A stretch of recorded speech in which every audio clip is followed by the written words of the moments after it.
દેખાય જ ને. છેકથી જુઓ, તમારા દેશમાં એવા ત્યારથી નહીં, છેકથી જુઓ, મૂળ એકદમ મૂળ જીભાના પેપેથી જુઓ. મૂળ જીભા, મૂળ ઓરિજિનલ રિયલ ટ્રુથ. ઘનશ્યામ પ્રભુ નહોતા આવ્યા નહીં 17 ડિસેમ્બરે, પણ આવીને જતા રહેતા નહીં. હા, બધા દર્શન નતા કર્યા, આવીને જતા રહ્યા તરત. એ તો પણ બસ એટલું જ છે, બધે નહીં. હા, એટલે પછી આખા દિવસનો છે એમ. શું કીધું? ખ્યાલ આવે છે? એટલે મૂળથી જુઓ, કાંઈ નથી એવા હુંનું કાંઈ ન હોય, અને કાંઈ નથી એવા હુંનું બધું હોય. બરો, ખ્યાલ આવે? એટલે વક્તવ્યમાં જ બધું હોય, અને આમાં વક્તવ્ય ન હોય તો એ જો હે સો હે. એટલે આ સામાન્ય માણસ ન હોય, પહેલાંનું તો પછી નહીં હોય, અત્યારે નથી, અને એ જ છે. એટલે આ છે એ આ નથી, અને જો હે સો હે. અનંત શુદ્ધ ચિદાકાશ, એનું કેવળપણું, પૂર્ણપણું, અજરામરપણું, અખંડ અવિનાશીપણું, જો હે સો હે, પૂર્ણ વિરામ, એ જ છે. સમજે? એવરીવેર એન્ડ ઓલવેઝ, સર્વત્ર સદા. ખ્યાલ આવે? હવે માણસ છે, ધારો કે તમે આ સમજી ગયા, આ સામાન્ય માણસ છો, અને તમારો હું આ છું, તો તમને કેટલો લાભ થાય? આ પ્રકાશ જે તમે સાંભળી રહ્યા છો, ખાસ નહીં તો આ સાંભળવાથી આ પ્રકાશ, આ જે હું કાંઈ નથી, હું આ કાંઈ નથી, એને હું આ પ્રકાશ છું એમ કરીને હું મોટું કરવાનું કરી શકો. ના, એવું ન થાય.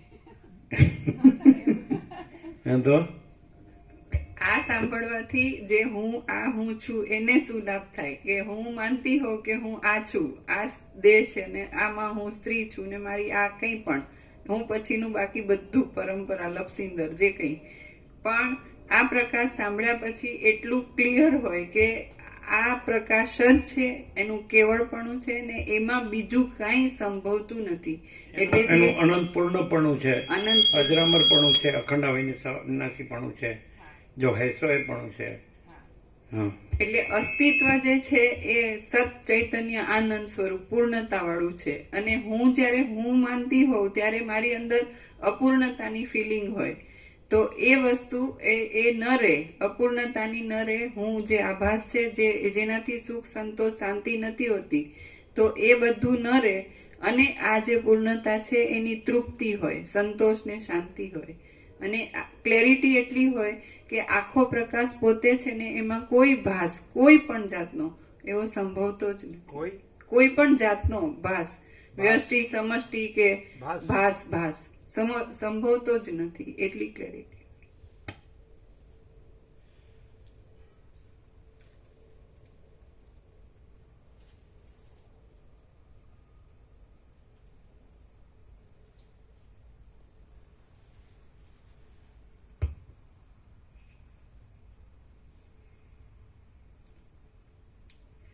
દસ દિવસ સુધી ઉત્તર કુરુ તરફના દેશોમાં તે રહ્યા, અને 27 દિવસ સુધી ઉત્તર કૌશલ દેશમાં તેમણે વાસ કર્યો. એવી જ રીતે બીજા અનેક પર્વતોના અને રાજાઓના દેશોમાં મહાભાગ્યવાન એ બંને દંપતી દિવસે મિત્ર રૂપે રહેતા હતા, અને રાત્રિએ દંપતી રૂપ બની જઈ રહેતા હતા.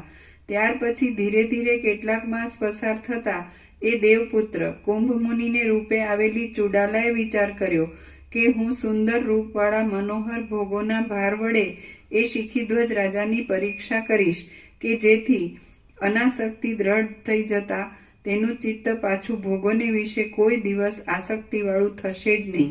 એમ વિચાર કરી ચુડાલાએ માયા વડે એ વનભૂમિમાં દેવતાઓ અને અપ્સરાઓ સહિત ઇન્દ્રને ત્યાં આવેલા દેખાડ્યા. સર્વ પરિવારો સહિત ઇન્દ્રને પોતાની પાસે આવેલા જોઈ વનમાં રહેલા શિખીધ્વજ રાજાએ તેની યથાવિધિ પૂજા કરી. શિખીધ્વજ રાજા બોલ્યો, હે દેવતાઓના રાજા, આપે દૂરથી કૌંસમાં સ્વર્ગમાંથી અહીં પધારવાનો શ્રમ શા માટે લીધો? જેમ હોય તેમ આપ કૃપા કરી મને કહેવાને યોગ્ય છો. ઇન્દ્ર બોલ્યો, જેમ હૃદય પ્રદેશમાં લાગી રહેલા સૂત્ર વડે કૌંસમાં દોર વડે વનમાં રહેનારા આકાશચારી પક્ષીઓ ખેંચાઈને આવે, તેમ તમારા સારા ગુણો સાંભળી અમે સ્વર્ગમાંથી અહીં ખેંચાઈને આવ્યા છીએ. તમે ઉઠો અને સ્વર્ગમાં આવો. ત્યાં સ્વર્ગમાં તમારા ગુણોનું શ્રવણ થવાથી આશ્ચર્ય પામી ગયેલા સર્વ દેવતાઓ અને તેમની સુંદર પત્નીઓ તમને જોવાને આતુર છે. સિદ્ધ પાદુકા, સિદ્ધ ગુટિકા, સિદ્ધ ખડગ, સિદ્ધ રસ, વિમાન અને દિવ્ય અશ્વ ઇત્યાદિ સિદ્ધિઓને ગ્રહણ કરી લઈ સિદ્ધ માર્ગથી તમે સ્વર્ગ પ્રદેશમાં ચાલો. એ સ્વર્ગમાં આવી તમે જીવન મુક્ત દશામાં રહી વિવિધ પ્રકારના ભોગો ભોગવો. તેથી તમને ત્યાં બોલાવી જવા માટે જ હું અહીં આવેલો છું. તમારા જેવા ઉત્તમ મહાત્માઓ પ્રાપ્ત થયેલી લક્ષ્મીનો તિરસ્કાર કરતા નથી અને જે ન મળે તેને ચાહતા નથી. જેમ ભગવાનથી આ ત્રણેય લોક પવિત્ર થાય છે, તેમ નિર્વિઘ્ને સ્વર્ગમાં આવેલા અને સુખથી તેમાં વિહાર કરનારા તમારા શિખીધ્વજ વડે આજ સ્વર્ગ પવિત્ર થાઓ. શિખીધ્વજ રાજા બોલ્યો, હે દેવતાઓના અધિપતિ, સર્વ સ્થળે સ્વર્ગના જેવું જ સુખપૂર્વક વિહાર કરવાનું સ્થાન છે એમ હું સમજું છું. મારું સ્વર્ગ પરમાત્મા સર્વત્ર છે. તે માત્ર અમુક સ્થાનમાં છે એવી તેને મર્યાદા નથી. હે મહાસમર્થ, હું સર્વત્ર પ્રસન્ન જ રહું છું, સર્વ ઠેકાણે રમું છું અને મન નિષ્કામ હોવાથી હું સર્વત્ર આનંદવાળો જ છું. કોઈ એક સ્થાનમાં માપવાળા થઈ રહેલા અલ્પ અને તુચ્છ સ્વર્ગ પ્રત્યે જવાનું મારા ચિત્તમાં આવતું જ નથી, જેથી હું આપની આજ્ઞાનો અમલ કરી શકતો નથી. શિખીધ્વજ રાજા બોલ્યો, હે દેવતાઓના અધિપતિ, સર્વ સ્થળે સ્વર્ગના જેવું જ સુખપૂર્વક વિહાર કરવાનું સ્થાન છે એમ હું સમજું છું. મારું સ્વર્ગ પરમાત્મા સર્વત્ર છે. તે માત્ર અમુક સ્થાનમાં જ છે એવી તેને મર્યાદા નથી. હે મહાસમર્થ, હું સર્વત્ર પ્રસન્ન જ રહું છું, સર્વ ઠેકાણે રમું છું અને મન નિષ્કામ હોવાથી હું સર્વત્ર આનંદવાળો જ છું. કોઈ એક સ્થાનમાં માપવાળા થઈ રહેલા અલ્પ અને તુચ્છ સ્વર્ગ પ્રત્યે જવાનું મારા ચિત્તમાં આવતું જ નથી, જેથી હું આપની આજ્ઞાનો અમલ કરી શકતો નથી. ઇન્દ્ર બોલ્યો, જાણવાનું સર્વ જેણે જાણી લીધેલું છે એવા પરિપૂર્ણ બુદ્ધિવાળા પુરુષને કૌંસમાં પોતાની સમાન બુદ્ધિ હોવાથી ભોગો ભોગવવાનું અને ન ભોગવવાનું એ બંને સમાન જ હોય છે. તો સજ્જન પુરુષોએ બાકી રહેલા નસીબને ભોગવી લેવાને સ્વીકારેલું ભોગોનું સેવન જ યોગ્ય છે એમ હું માનું છું. એ રીતે દેવતાઓનો અધિપતિ ઇન્દ્ર કહેતો હતો, પણ રાજા કૌંસમાં સ્વર્ગમાં જવાની ઈચ્છા ન હોવાથી કાંઈ નહીં બોલતા મૌન જ રાખી રહ્યો. ત્યારે ઇન્દ્રે કહ્યું, તમે જો આ પ્રમાણે નિરપેક્ષ છો તો પછી હું અહીંથી શું ન ચાલ્યો જાઉં? નિરપેક્ષ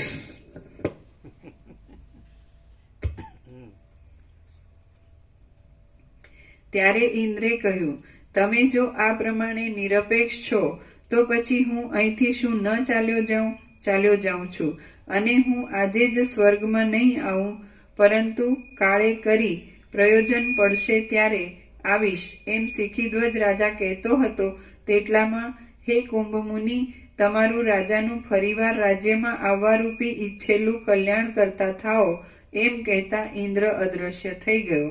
જેમ સમુદ્રમાં પવન શાંત થઈ જતા વ્યાકુળ થઈ ગયેલા મગરમચ્છોથી, ફીણના ગોટાઓથી અને સર્પોના સમૂહોથી ઉછળતા તરંગોનો સમુદાય અદૃશ્ય થઈ જાય, તેમ એ દેવતાઓનો સમૂહ પણ ક્ષણ માત્રમાં પૂર્ણ રીતે અદૃશ્ય થઈ ગયો. શ્રી યોગ વાસિષ્ઠ મહારામાયણમાં નિર્વાણ પ્રકરણના પૂર્વાર્ધનો શક્રગમન નામનો સર્ગ 107મો સમાપ્ત. સર્ગ 108મો. શિખીધ્વજના ક્રોધની પરીક્ષા અને ચુડાલાનું પ્રાકટ્ય. આ 108મા સર્ગમાં રાણી રાજાના ક્રોધની પરીક્ષા માટે માયા વડે જાર પુરુષ સાથે સંગ કરશે અને બરાબર રાજાના મનનો પાકકાળ જોઈ પોતાનું કૌંસમાં ચુડાલાનું રૂપ તેને બતાવશે. વસિષ્ઠ બોલ્યા, હે મહારાજા રામચંદ્રજી, ચુડાલા રાણીએ તે ઇન્દ્રના આવવારૂપ માયાને શમાવી દઈ વિચાર કર્યો કે આ રાજાને ભોગોની ઈચ્છા વશ કરી શકતી નથી એ ઘણી ખુશીની વાત છે. ઇન્દ્રનો સમાગમ થવા છતાં પણ રાજા શિખીધ્વજ શાંત અને વિકાર રહિત હોવાથી સદા એક રૂપે રહેનાર આકાશની પેઠે મુખાદિક અવયવોની નિર્વિકાર સ્થિતિવાળો રહ્યો જ અને ઉતાવળ નહીં કરતા તથા બહુ ધીરજથી પોતાની હાંસી થાય તેમ પણ નહીં કરતા સમાન રીતે રહી તેણે વ્યવહારને યોગ્ય ઇન્દ્રનો પૂજન સત્કાર કર્યો. હવે વળી આદરપૂર્વક ફરીવાર પણ રાગદ્વેષવાળા અને બુદ્ધિનો ક્ષોભ ઉપજાવનારા કોઈ પ્રપંચથી હું તેની પરીક્ષા કરી જોઉં. એવો વિચાર કરી મદવાળી એ રાણીએ રાત્રિએ ચંદ્રનો ઉદય થતા ઘાટા પુષ્પોના ગુચ્છાઓથી સુશોભિત અને વનદેવીઓના અંતઃપુરરૂપ સંતાન વૃક્ષોની લતાઓના કૃત્રિમ ગૃહમાં પ્રવેશ કર્યો કે જે વખતે મધુર સુગંધથી ભરેલો પુષ્પોવાળા વૃક્ષોમાંથી તથા લતાઓમાંથી ચાલ્યો આવતો શીતળ પવન મલયાનીલ વાતો હતો અને શિખીધ્વજ રાજા નદીના તીર ઉપર જઈ સંધ્યાવંદનમાં તથા જપમાં પરાયણ થઈ ગયો હતો. એ લતાગૃહમાં મનોહર મદનિકાએ પોતાના શરીરને પુષ્પો વડે સુશોભિત બનાવી પોતાની માયા વડે કલ્પી લીધેલ સુંદર અંગવાળી સ્ત્રીની પેઠે દાઢી મૂછ વગેરે નહીં હોવાથી રમણીય તરુણ વયવાળો દેખાવ આપનાર અને કૌંસમાં તરુણ હોવાથી શિખીધ્વજ રાજાના કરતા મનને આકર્ષણ કરે તેવા કોઈ જાર પુરુષને સાથે લઈ પોતે કલ્પી લીધેલી પુષ્પશૈયામાં આવી સૂઈ ગઈ. શિખીધ્વજ રાજાએ સંધ્યાવંદન તથા જપાદિક કરી રહ્યા પછી એ નદી કાંઠે રહેલા નિકુંજમાંથી પોતાના આશ્રમ તરફ આવી શોધ કરી. ત્યારે લતાગૃહમાં મદનિકાને તથા તેના ગળામાં આલિંગન કરી રહેલ મનોહર મદનિકાના તથા પોતાના કેશ વડે વીંટાયેલ કાંધવાળા ચંદન વડે વ્યાપ્ત થઈ રહેલા અને શયનમાં આળોટવાથી તથા દબાવાથી શિથિલ થઈ ગયેલા મુકુટને ધારણ કરનારા જાર પુરુષને તેણે દીઠો કે જેના કાન, કપોલ, કેશપાશ અને નેત્રના ખૂણા સુવર્ણના જેવા મહાકાંતિમાન કોણીથી બેવડ વાળેલા સુવર્ણ સરખા સુંદર મદનિકાના હાથરૂપી ઓશિકા ઉપર રહેલા હતા. પરસ્પર હસતા ચહેરાવાળું આસક્તિને લીધે એકબીજાના મુખ તરફ જોઈ રહેલું કલ્પલતાઓના વસ્ત્રોથી શોભાવાળું પુષ્પશૈયાને પોતાની કામ ચેષ્ટાથી ચપળ કરનાર કામાતુર વ્યાકુળ થઈ ગયેલું એકબીજાના અવયવોનો સ્પર્શ થવાના બહાનાથી પોતાના પ્રેમને પરસ્પર અર્પણ કરવાનો ડોળ બતાવતું એકબીજાની સામે જોતું સમાન આનંદને ધારણ કરનાર પ્રબળ મદને લીધે મંદતાવાળું પરસ્પર એકબીજાને પુષ્પો વડે પ્રહાર કરતું વક્ષસ્થળથી દબાયેલ સ્તન ભાગવાળું એ સ્ત્રી પુરુષનું યુગલ રાજાના જોવામાં આવ્યું. એ જોઈ રાજા શિખીધ્વજ નિર્વિકાર ચિત્તથી ક્રોધ નહીં પામતા પરિપૂર્ણ રીતે સંતુષ્ટ થયો અને તેણે પોતાના મનમાં કહ્યું, અહો આ બંને જાર આશુક માશુક કેવા સુખપૂર્વક રહેલા છે.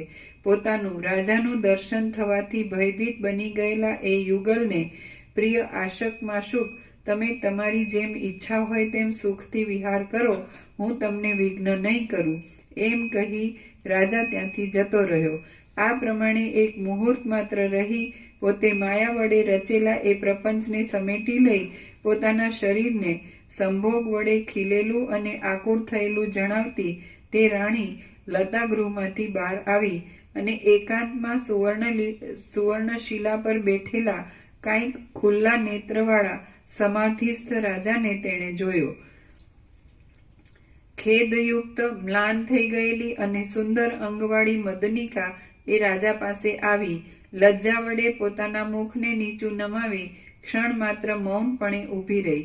શિખીધ્વજ રાજા ક્ષણવારમાં ધ્યાનમાંથી વિરામ પામી ક્ષોભ વગરની નિર્વિકાર બુદ્ધિ વડે રાણી પ્રતિ નીચે પ્રમાણે અત્યંત મધુર વાક્ય બોલ્યો, હે કોમલાંગી, તું આનંદમાં રમતી હતી તે કેમ જલ્દી વિઘ્નને પ્રાપ્ત થઈ અહીં આવતી રહી? સર્વ પ્રાણી માત્ર આનંદને માટે જ યત્ન કરે છે, માટે તું પાછી ફરીથી જા અને વિવેકવાળા હાવભાવથી તારા મનોહર પ્રિય જારને પ્રસન્ન કર, કેમ કે પરસ્પર ઈચ્છા કરાયેલો સ્વાભાવિક સ્નેહ આ ત્રણેય લોકમાં દુર્લભ છે. હે માનવતી, એ વાતથી મને ઉદ્વેગ પ્રાપ્ત થતો નથી. વિવેકી પુરુષે જે વસ્તુ પોતાને અતિ પ્રિય હોય તે તારી પેઠે બીજાને ઉપભોગમાં આવવાની છે એમ સમજી રાખવું જોઈએ. હે સુંદર અંગવાળી, હું અને કુંભમુનિ એ બે આ સાંસારિક વિષયો તરફ વૈરાગ્યવાન છીએ. તું તો દુર્વાસા ઋષિના શાપથી ઉત્પન્ન થયેલી કુંભમુનિના કરતા જુદી જ એ બાળ તરુણી છે, માટે તારી જેવી ઈચ્છા હોય તે પ્રમાણે તું ભલે કર. મદનિકા બોલી, હે મહાભાગ્યવાન, આપના કહેવા પ્રમાણે જ સ્ત્રીઓનો સ્વભાવ ચંચળ હોય છે. પુરુષના કરતા સ્ત્રીઓમાં 8 ગણો કામ વિશેષ રહે છે, માટે આપ મારા પર કોપ કરવાને યોગ્ય નથી. આપ સંધ્યાવંદન અને જપમાં તત્પર હતા તે વખતે આ જાર પુરુષે આવી મને પ્રાર્થના કરી. હું કે જે તુચ્છ અબળા જાત છું, તે આ ગહન વનમાં રાત્રિને વખતે એકલી શું કરી શકું? પતિને પરાધીન હોવાથી સ્વતંત્રતા વગરની વિવાહિત સ્ત્રી કે યોગ્ય વયવાળી કુમારી એકાંતમાં જાર પુરુષને પ્રાપ્ત થઈ સંભોગ રોકી શકતી નથી, અને કદાચિત દૈવયોગથી આ વેળા જાર પુરુષ સાથે રતિમાં વિઘ્ન પડી જાય તો પોતાના અંગમાં પ્રાણ અને ચિત્ત આદિને સંતાપ થવાને લીધે સ્થિર રાખી શકતી નથી. જો પુરુષને વશ કરી શકે તેવી સુંદરતાવાળી સ્ત્રીઓ એકાંતમાં પુરુષ પાસે જાય તો તેનો સમાગમ નહીં થવામાં બીજો કશો પ્રતિબંધ હોતો નથી. પતિ આદિનો ક્રોધ, શાસ્ત્રમાં જણાવેલો પરપુરુષ સંગનો નિષેધ, લોકોના તરફની અપવાદરૂપી નિંદા અને પતિવ્રતાપણું એ પ્રબળ કામવેગ વડે દબાઈ જવાથી શું કરી શકે છે? કાંઈ નહીં. વળી હું બળ રહિત બાળક અને મૂઢ સ્ત્રી જાત છું. આપના અપરાધનું પાત્ર થયેલી છું. હે પ્રિય પતિ, આપ તે ક્ષમા કરવાને યોગ્ય છો, કેમ કે આપ જેવા મહાત્માઓ ક્ષમાશીલ હોય છે. શિખીધ્વજ રાજા બોલ્યો, હે તારુણ્યવતી, જેમ આકાશમાં અધ્ધર વૃક્ષ હોતું નથી, તેમ મારા ચિત્તમાં ક્રોધ તો છે જ નહીં, પરંતુ માત્ર પરપુરુષનો સંગ સત્પુરુષોએ નિંદેલો હોવાથી હવે ભાર્યારૂપે તને ઉપભોગ કરવાને હું ઈચ્છતો નથી. હે સુંદર અંગવાળી, વૈરાગ્યથી આપણે બંને વનના અંત ભાગોમાં પ્રથમની પેઠે મિત્રભાવથી નિત્ય ભેગા જ રહી સુખથી ક્રીડા કરીએ. વસિષ્ઠ બોલ્યા, એ પ્રમાણે શિખીધ્વજ રાજા આ ક્રોધકારક પ્રસંગમાં સમાનપણાથી નિર્વિકાર રહ્યો ત્યારે પોતે પરીક્ષા કરેલા રાગદ્વેષ વગરના એ રાજાના ચિત્તથી પ્રસન્ન થઈ ચુડાલાએ પોતાના મનમાં વિચાર કર્યો કે અહો, ઘણા હર્ષની વાત છે કે આ ઐશ્વર્યવાન મહાસમર્થ રાજા પરમ સમાનતાને નિર્વિકાર સ્થિતિને પ્રાપ્ત થઈ ગયા છે, અને વૈરાગ્ય થવાથી તેઓ ક્રોધ વગરના જીવન મુક્ત થઈ રહ્યા છે. આ રાજાને તે ભોગો તથા મોટી સિદ્ધિઓ પણ પોતાના તરફ ખેંચી શકતી નથી. એક શબ્દ આવ્યો ને કે પરપુરુષનો સંગ, તો એની સત્પુરુષો ઉપેક્ષા કરે છે. એ જો પરંતુ શિખીધ્વજ રાજા બોલ્યો, હે તારુણ્યવતી, જેમ આકાશમાં અધ્ધર વૃક્ષ હોતું નથી, તેમ મારા ચિત્તમાં ક્રોધ તો છે જ નહીં, પરંતુ માત્ર પરપુરુષનો સંગ સત્પુરુષોએ નિંદેલો હોવાથી તને ભાર્યારૂપે તને ઉપભોગ કરવાને હું ઈચ્છતો નથી. પરપુરુષનો સંગ સત્પુરુષે નિંદેલો હોવાથી હું તને ભાર્યા રૂપે ઉપભોગ કરવાને ઈચ્છતો નથી.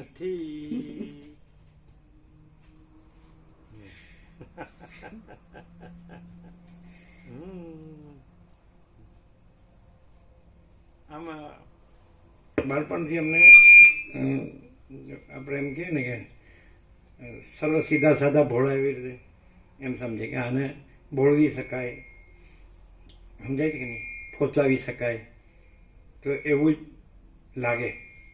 જે કાંઈ નથી એવા ઊંચી જોવે ને એવું જ લાગે. અને એવું ન જેવું પ્રભાવ થયો પણ કરે, પણ એમાં કાંઈ વળે પણ હોય તો સરળ સીધા ભલા ભોળા, ભલા ભોળા જ કહેવાય ને, સરળ સીધા સાદા. એટલે એને કારણે ગામડાનો કેમ એક અભણ અબૂધ ગામડીઓ હોય, ગમાર, ખબર, આમ બસ પોતા એમનેમ કરતો હોય, રહેતો હોય. સમજાય કે નહીં, એમનેમ કરતો હોય ને રહેતો હોય, બીજું કાંઈ નહીં, બીજું કાંઈ જાણે નહીં. તો કે આને આ તો કાંઈ નથી જાણતા નથી, આ તો ઇનોસન્ટ કહે છે ને નીલ, એટલે આને ફોસલાવી શકાય. તો લાગે તો ખરેખર તો એવું જ હોય.